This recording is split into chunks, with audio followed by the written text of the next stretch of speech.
നമസ്കാരം, ഏവർക്കും pre market റിപ്പോർട്ട്സുകളിലേക്ക് സ്വാഗതം. ഇന്ന് ജനുവരി 12, 2026 തിങ്കൾ. അങ്ങനെ നമ്മൾ ഈ മാസത്തെ രണ്ടാമത്തെ ആഴ്ചയിലേക്ക് പ്രവേശിക്കുകയാണ്. TCS തുടങ്ങി ഇന്ന് Q3 ഏർണിംഗ്സുകൾ പ്രസിദ്ധീകരിക്കുന്ന പ്രധാനപ്പെട്ട കമ്പനികൾ ഏതാണെന്നും മാത്രമല്ല ഈ ആഴ്ചയിൽ ഇന്ത്യൻ മാർക്കറ്റിനെ കാത്തിരിക്കുന്ന IPOs തുടങ്ങി പ്രധാനപ്പെട്ട കാര്യങ്ങൾ നമുക്ക് ഈ വീഡിയോയിൽ വിശദമായി തന്നെ പരിശോധിക്കാം. വർദ്ധിച്ചു വരുന്ന ജിയോ പൊളിറ്റിക്കൽ ടെൻഷൻസിന്റെ ഫലമായിട്ടും വിദേശ ധനകാര്യ സ്ഥാപനങ്ങളുടെ തുടർച്ചയായ സെല്ലിംഗ് മൂലവും മാത്രമല്ല അമേരിക്കയുടെ ഭാഗത്ത് നിന്നും പുതിയ താരിഫ് ഭീഷണികൾ ഉയർന്നതിന്റെ ഫലമായിട്ടും തുടർച്ചയായി 5 ട്രേഡിംഗ് സെഷനിലും നഷ്ടത്തോടുകൂടി തന്നെ നിഫ്റ്റിക്ക് കഴിഞ്ഞ ആഴ്ച വ്യാപാരം അവസാനിപ്പിക്കേണ്ടതായിട്ടും വന്നു. കൂടാതെ വെള്ളിയാഴ്ചയും വിദേശ ധനകാര്യ സ്ഥാപനങ്ങൾ ഇന്ത്യൻ ക്യാഷ് മാർക്കറ്റിൽ 3769.31 കോടി രൂപയ്ക്ക് സെല്ലിംഗ് തുടരുകയാണ് ഉണ്ടായത്. അതേസമയം ആഭ്യന്തര ധനകാര്യ സ്ഥാപനങ്ങൾ 5595.84 കോടി രൂപയ്ക്ക് ഈ വർഷത്തിൽ നിലവിലെ ഏറ്റവും വലിയ തുകയ്ക്ക് ബൈയിങ്ങും നടത്തിക്കൊണ്ട് നമ്മുടെ മാർക്കറ്റിനെ സപ്പോർട്ട് ചെയ്യുകയും ഉണ്ടായി. ഇന്നത്തെ നമ്മുടെ മാർക്കറ്റിലേക്ക് സ്പെസിഫിക് ആയിട്ട് വന്നു കഴിയുമ്പോൾ അനലിസ്റ്റുകളുടെയും എക്സ്പേർട്ടുകളുടെ അഭിപ്രായങ്ങൾ പ്രകാരം നിഫ്റ്റിക്ക് ഇനി മുന്നോട്ടൊരു പ്രയാണം സാധ്യമാകണമെങ്കിൽ 25,700 എന്ന ലെവൽ അതിശക്തമായി മറികടന്നുകൊണ്ട് ഈ ലെവലിന് മുകളിലായിട്ട് നിലനിൽക്കുവാൻ സാധിച്ചെങ്കിൽ മാത്രമേ തുടർന്ന് 25,900, 26,000 എന്ന സൈക്കോളജിക്കൽ ലെവലിലേക്കുള്ള നിഫ്റ്റിയുടെ പ്രയാണം സാധ്യമാവുകയുള്ളൂ. അതേസമയം ഇന്ന് നിഫ്റ്റിയിൽ ഒരു ഫോൾ ഉണ്ടാവുകയാണെങ്കിൽ 25,600 എന്ന ലെവൽ ഇമ്മീഡിയറ്റ് സപ്പോർട്ട് ആണെങ്കിലും 25,500 എന്ന ലെവൽ സൈക്കോളജിക്കൽ മാത്രമല്ല ക്രൂഷ്യൽ സപ്പോർട്ട് ഏരിയ കൂടിയാണ്. ആയതിനാൽ തന്നെ ഇന്ന് നിഫ്റ്റി ഈ ലെവൽ ബ്രേക്ക് ചെയ്യുകയാണെങ്കിൽ ഒരു പക്ഷേ സെല്ലിംഗ് പ്രഷറും അനുഭവപ്പെട്ടേക്കാം. പ്രത്യേകം ശ്രദ്ധിക്കുക, ഇത് ട്രേഡ് റെക്കമെൻഡേഷൻ അല്ല, അനലിസ്റ്റുകളുടെയും എക്സ്പേർട്ടുകളുടെ അഭിപ്രായങ്ങൾ മാത്രമാണ്. എഡ്യൂക്കേഷൻ പേർപ്പസിന് വേണ്ടിയിട്ടാണ് ഈ ലെവലുകൾ വിശദീകരിക്കുകയും ഉണ്ടായത്. Tata consultancy services, HCL technologies, Anand Rathi wealth, GTPL Hathway, Gujarat hotels, Lotus chocolate company, Maharashtra scooters, OK play India, തൈര അഗ്രോടെക് തുടങ്ങിയ കമ്പനികൾ അവയുടെ Q3 ഏർണിംഗ്സുകൾ ഇന്ന് പ്രസിദ്ധീകരിക്കും. ഈ ആഴ്ച 2000 കോടി രൂപ മൂല്യം വരുന്ന 6 IPOs ആണ് ഇന്ത്യൻ മാർക്കറ്റിൽ ലൈനപ്പ് ചെയ്തിരിക്കുന്നത്. ഇവയിൽ 5 IPOസും ഈ ആഴ്ചയിൽ തന്നെ മാർക്കറ്റിൽ അരങ്ങേറ്റം കുറിക്കുകയും ചെയ്യും. ഇന്ന് ഇന്ത്യയിൽ നിന്നും പ്രധാനപ്പെട്ട മാക്രോ ഇക്കണോമിക് ഡാറ്റകളുടെ റിലീസ് ഉണ്ട്. വൈകുന്നേരം നമ്മുടെ മാർക്കറ്റ് അടച്ചതിന് ശേഷം 4 മണിയോടുകൂടി ഡിസംബർ മാസത്തെ ഇൻഫ്ലേഷൻ റേറ്റിന്റെ ഇയർ ഓൺ ഇയറിന്റെയും മന്ത് ഓൺ മന്തിന്റെയും റിലീസാണ് ഇന്ത്യൻ മാർക്കറ്റിനെ കാത്തിരിക്കുന്നത്. ഇന്ന് പ്രധാനപ്പെട്ട ഗ്ലോബൽ ഇവന്റുകൾ ഒന്നും തന്നെ നിലനിൽക്കുന്നില്ല.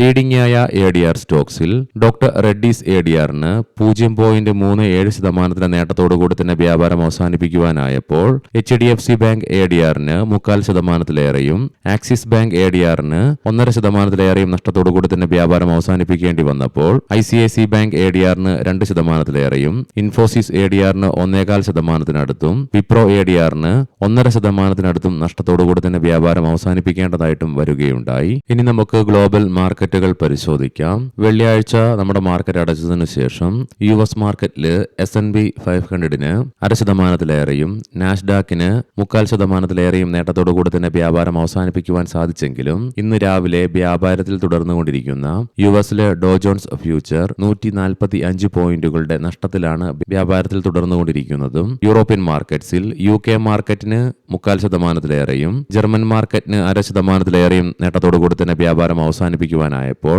ഫ്രാൻസ് മാർക്കറ്റിന് 1.5%-അടുത്ത് നേട്ടത്തോടുകൂടി തന്നെ വ്യാപാരം അവസാനിപ്പിക്കുവാനുമായി.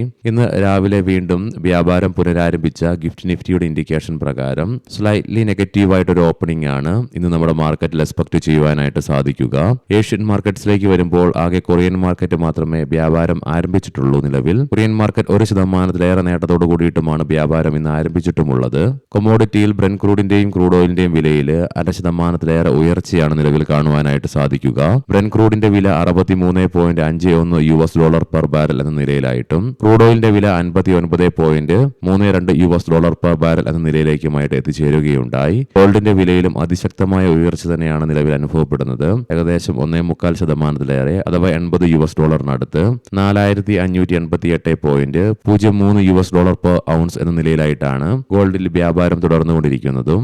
ഇനി നമുക്ക് സ്പെസിഫിക് ആയിട്ട് നിഫ്റ്റിയുടെയും ബാങ്ക് നിഫ്റ്റിയുടെയും ടെക്നിക്കൽസിലേക്ക് പ്രവേശിക്കാം. വെള്ളിയാഴ്ച തുടർന്ന ഫോളിന്റെ ഫലമായിട്ട് നിഫ്റ്റിയുടെ PCR 0.49 എന്ന ലെവലിലേക്ക് അൾട്രാ ബെയറിഷ് ആയിട്ട് എത്തിച്ചേരുകയുണ്ടായി. മാക്സ് പെയിൻ 25,800 എന്ന ലെവലിലുമായിട്ട് നിലകൊള്ളുന്നു. വെള്ളിയാഴ്ചയും തുടർന്ന ഫോളിന്റെ ഫലമായിട്ട് എബവ് ആവറേജ് വോളിയത്തോടു കൂടി മാത്രമല്ല മൈനർ അപ്പർ ആൻഡ് ലോവർ ഷാഡോസോട് കൂടിയിട്ടുള്ള ലോങ് ബെയറിഷ് ക്യാൻഡിലാണ് നിഫ്റ്റിയുടെ ഡെയിലി ചാർട്ട്സിൽ നിന്നും ദൃശ്യമാകുന്നത്. നിലവിൽ നിഫ്റ്റി അതിന്റെ ഷോർട്ട് ടൈം മൂവിംഗ് ആവറേജുകളായ 10-20 ഡേ EMകളുടെയും മിഡ് ഡേ മൂവിംഗ് ആവറേജ് ആയ 50 ഡേ EMയും ബ്രേക്ക് ചെയ്തുകൊണ്ട് ഈ ലെവലിന് താഴെയായിട്ടാണ് വ്യാപാരം അവസാനിപ്പിച്ചു നിലകൊള്ളുന്നതും. കൂടാതെ നിലവിൽ അതിന്റെ ലോങ് ടൈം മൂവിംഗ് ആവറേജ് ആയ 100 ഡേ EMയുടെ തൊട്ട് മുകളിലായിട്ടാണ് വ്യാപാരം അവസാനിപ്പിക്കുകയും ഉണ്ടായത്. തൽഫലമായി RSIയിലും ഗണ്യമായ ഇടിവ് നേരിടേണ്ടി വന്നതിനെ തുടർന്ന് 38.55 എന്ന ലെവലിലേക്കും എത്തിച്ചേരുകയുണ്ടായി. വീക്കിലി ഓപ്ഷൻസ് ഡാറ്റ പ്രകാരം 26,000 എന്ന സ്ട്രൈക്കിലാണ് കോൾ സൈഡിൽ ഏറ്റവും കൂടുതൽ ഓപ്പൺ ഇൻട്രസ്റ്റ് കാണുവാൻ സാധിക്കുന്നതെങ്കിലും 25,800 എന്ന സ്ട്രൈക്കിലാണ് ഏറ്റവും കൂടുതൽ കോൾ റൈറ്റിംഗ് നിലവിൽ കാണുവാനായിട്ട് സാധിക്കുക. അതേസമയം 25,500 എന്ന സ്ട്രൈക്കിലാണ് പുട്ട് സൈഡിലേക്ക് ഏറ്റവും കൂടുതൽ ഓപ്പൺ ഇൻട്രസ്റ്റ് കാണുവാൻ സാധിക്കുന്നതെങ്കിലും 25,400 എന്ന സ്ട്രൈക്കിലാണ് ഏറ്റവും കൂടുതൽ പുട്ട് റൈറ്റിംഗും കാണുവാനായിട്ട് സാധിക്കുക. ബാങ്ക് നിഫ്റ്റിയുടെ PCR 0.86 എന്ന നിലയിലും മാക്സ് പെയിൻ 59,500 എന്ന ലെവലിലുമായിട്ട് നിലകൊള്ളുന്നു. വെള്ളിയാഴ്ചയും തുടർന്ന ഫോളിന്റെ ഫലമായിട്ട് അതിന്റെ ഷോർട്ട് ടൈം മൂവിംഗ് ആവറേജ് ആയ 20 ഡേ EMA ബ്രേക്ക് ചെയ്തുകൊണ്ട് ഈ ലെവലിന് താഴെയായിട്ട് വ്യാപാരം അവസാനിപ്പിക്കേണ്ടതായിട്ട് വരികയുണ്ടായി. തൽഫലമായി മൈനർ അപ്പർ ആൻഡ് ലോവർ ഷാഡോസോട് കൂടിയിട്ടുള്ള റെഡ് ക്യാൻഡിൽ തന്നെയാണ് ബാങ്ക് നിഫ്റ്റിയുടെ ഡെയിലി ചാർട്ട്സിൽ നിന്നും ദൃശ്യമാകുന്നതും. കൂടാതെ RSIയിലും ഇടിവ് രേഖപ്പെടുത്തിയതിനെ തുടർന്ന് 47.96 എന്ന ലെവലിലേക്കും എത്തിച്ചേരുകയുണ്ടായി. മന്ത്ലി ഓപ്ഷൻസ് ഡാറ്റ പ്രകാരം 60,000 എന്ന സ്ട്രൈക്കിലാണ് കോൾ സൈഡിൽ ഏറ്റവും കൂടുതൽ ഓപ്പൺ ഇൻട്രസ്റ്റ് കാണുവാൻ സാധിക്കുന്നതെങ്കിലും 59,500 എന്ന സ്ട്രൈക്കിലാണ് ഏറ്റവും കൂടുതൽ കോൾ റൈറ്റിംഗ് നിലവിൽ കാണുവാനായിട്ട് സാധിക്കുക. അതേസമയം പുട്ട് സൈഡിലേക്ക് 59,500 എന്ന സ്ട്രൈക്കിലാണ് ഏറ്റവും കൂടുതൽ ഓപ്പൺ ഇൻട്രസ്റ്റ് കാണുവാൻ സാധിക്കുന്നതെങ്കിലും 58,000 എന്ന സ്ട്രൈക്കിലാണ് ഏറ്റവും കൂടുതൽ പുട്ട് റൈറ്റിംഗും കാണുന്നത്. ഇനി നമുക്ക് ഇന്നത്തെ പ്രധാനപ്പെട്ട സ്റ്റോക്കിംഗ് ന്യൂസുകൾ പരിശോധിക്കാം. മുൻകൂട്ടി ഓർമ്മിപ്പിച്ചുകൊള്ളട്ടെ, ഇത് ഒരു ബൈ ഓർ സെൽ റെക്കമെൻഡേഷൻ അല്ല.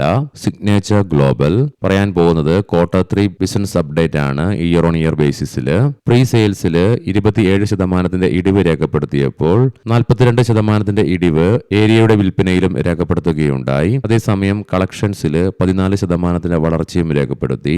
ആഷ്യാന ഹൗസിംഗ് 17.9% ഇടിവ് ഏരിയ ബുക്കിഡിൽ രേഖപ്പെടുത്തിയപ്പോൾ വാല്യൂ ഓഫ് ഏരിയ സോൾഡിലും 11.7% ഇടിവ് റിപ്പോർട്ട് ചെയ്യുകയുണ്ടായി. എംബസി ഡെവലപ്മെന്റ് പ്രീ സെയിൽസിൽ 409 കോടി രൂപയിൽ നിന്നും 1,392 കോടി രൂപയായി വളർച്ച ഇയർ ഓൺ ഇയർ ബേസിസിൽ രേഖപ്പെടുത്തിയപ്പോൾ കളക്ഷൻസിലും 15.6% വർധനവ് റിപ്പോർട്ട് ചെയ്യുകയുണ്ടായി. IREDA Q3 റിസൾട്ടുകൾ കമ്പനി പ്രസിദ്ധീകരിക്കുകയുണ്ടായി. കൺസോളിഡേറ്റഡ് ഇയർ ഓൺ ഇയർ ബേസിസിൽ പ്രോഫിറ്റിൽ 37.6% ഉയർച്ച രേഖപ്പെടുത്തിയപ്പോൾ നെറ്റ് ഇൻട്രസ്റ്റ് ഇൻകത്തിലും 34.7% വർധനവ് രേഖപ്പെടുത്തി. മഹേന്ദ്ര ആൻഡ് മഹേന്ദ്ര ഡിസംബർ മാസത്തെ മന്ത്ലി ബിസിനസ് അപ്ഡേറ്റിൽ ഇയർ ഓൺ ഇയർ ബേസിസിൽ സെയിൽസ് വോളിയത്തിൽ 27.1% ഇടിവ് റിപ്പോർട്ട് ചെയ്തപ്പോൾ എക്സ്പോർട്സിലും 9.3% ഇടിവ് റിപ്പോർട്ട് ചെയ്തു. അതേസമയം പ്രൊഡക്ഷൻസിൽ 25.4% വർധനവും രേഖപ്പെടുത്തുകയുണ്ടായി.